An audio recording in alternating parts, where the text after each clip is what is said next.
That night began like any other, the air still, the moonlight quiet, the kind of silence that carries secrets. My husband had fallen asleep early again, the faint hum of the TV flickering against his face, while I lay awake, restless, listening to the house breathe. It's strange how you can share a bed with someone and still feel miles apart. His body was there, but his presence wasn't. And in that empty space between us, I realized something that I hadn't wanted to admit for a long time. I felt invisible. Our dog, Milo, was the only one still awake with me. He lay near the edge of the bed, eyes half open, as if he could sense the heaviness I carried. There's something about dogs. They don't ask questions, they just know. He lifted his head, looked at me, and for a second, I saw in his eyes something my husband hadn't given me in months: attention, understanding, quiet companionship. It's incredible how love sometimes finds new ways to be seen. Outside, the wind brushed softly against the window. I got up, unable to sleep, and wandered into the living room. Milo followed, his nails tapping gently on the hardwood floor. I sat down on the couch, pulling a blanket around me, and he climbed beside me, resting his head on my lap. No words, no expectations, just warmth. That moment felt more intimate than any conversation I'd had in weeks. The clock ticked past midnight. I could hear my husband snoring from the bedroom. I thought about the promises we made years ago, the laughter, the late-night talks, the small adventures. When did all that fade? When did love become routine and routine become silence?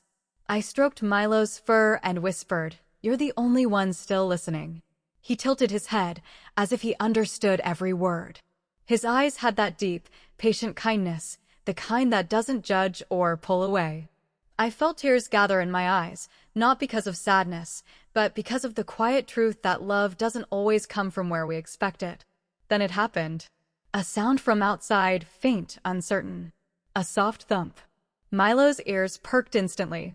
Before I could react, he jumped down, muscles tense, every sense alert. I stood up, heart pounding, trying to see through the curtains. There was movement, a shadow near the front door. I froze. My husband slept on unaware. Milo growled, low and protective.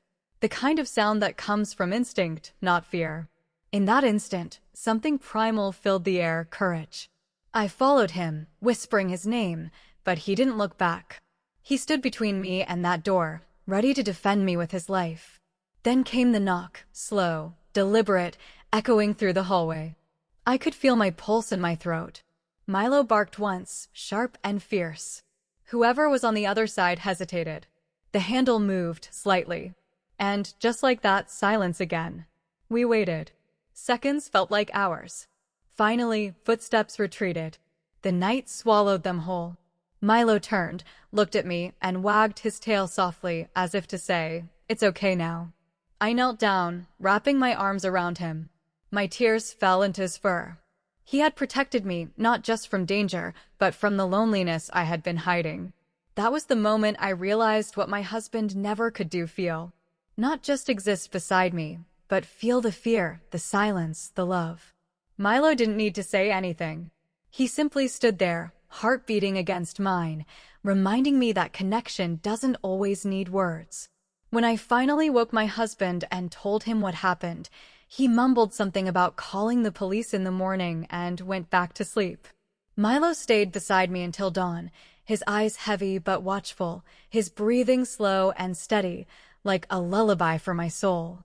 The next morning, I sat outside with my coffee while Milo lay at my feet, sun-warm against his fur. My husband scrolled through his phone at the table, barely looking up. I smiled faintly, realizing that sometimes the greatest form of love isn't romantic at all. It's loyal, wordless, and pure. That night, my dog showed me something my marriage had forgotten: that love isn't about grand gestures or promises. It's about presence. It's about staying awake when someone else falls asleep on you. It's about standing in front of the door when fear knocks. People often say dogs can't replace humans, and they're right. But sometimes, they remind us of the humanity we've lost. Milo reminded me of mine. Now, every night when I see him sleeping at the foot of our bed, I remember that moment, that soft growl, that unspoken vow. My husband never knew how close we came to danger that night. But I'll never forget what my dog did. Because while one man slept, another soul stayed awake, loyal, fearless, and full of love.